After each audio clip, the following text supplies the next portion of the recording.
Bonjour à tous et bienvenue sur Radio TDAH, la radio pour mieux comprendre le TDAH en 3 minutes par jour. Aujourd'hui, je vais vous parler d'une étude de staff et collaborateurs publiée en 2022 portant sur le lien pouvant exister entre les feedbacks des enseignants et les comportements de leurs élèves présentant un TDAH. Cette étude vise donc à comparer le feedback positif et correctif des enseignants envers les enfants souffrant de troubles déficit de l'attention avec ou sans hyperactivité par rapport à des élèves sans TDAH. Elle vise également à examiner si la qualité de la relation entre l'enseignant et l'élève joue un rôle sur les associations entre les comportements des enfants et le feedback de l'enseignant. Pour cela, les auteurs ont observé et codé les comportements en classe de 55 enfants atteints de TDAH et de 34 enfants au développement typique, ainsi que les niveaux de rétroaction positive et corrective reçus de la part de l'enseignant. Les enseignants ont quant à eux évalué la proximité et le conflit avec leurs élèves à l'aide de l'échelle de relation élève-enseignant.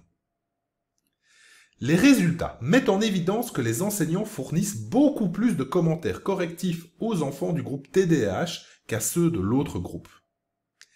Les enfants du groupe TDAH reçoivent également plus de commentaires correctifs que de commentaires positifs, et ce schéma est inversé pour l'autre groupe d'élèves. Les résultats ont également montré que dans le groupe TDAH, des niveaux plus faibles de feedback positif sont liés à des niveaux plus élevés d'hyperactivité motrice. 2. Des niveaux plus élevés de feedback correctif sont associés à des niveaux plus élevés d'hyperactivité verbale. Enfin, le feedback correctif est lié à des niveaux d'hyperactivité verbale uniquement si les enseignants ressentaient moins de proximité dans leur relation avec leur élève. En conclusion, cette étude montre que des enseignants semblent fournir plus de feedback correctif aux enfants atteints de TDAH et que ce feedback est associé au niveau d'hyperactivité de l'élève. Cependant, une relation étroite entre l'enseignant et l'élève peut servir de facteur de protection au développement de certains symptômes. Cette étude met une nouvelle fois en évidence l'importance d'accompagner les enseignants dans leur pratique en les formant de manière spécifique au TDAH.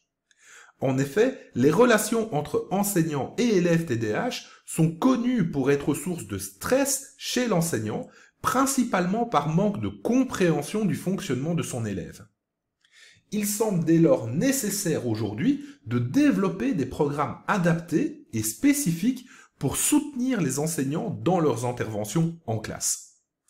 On se retrouve tout bientôt pour une nouvelle recherche sur le TDAH. Allez, ciao!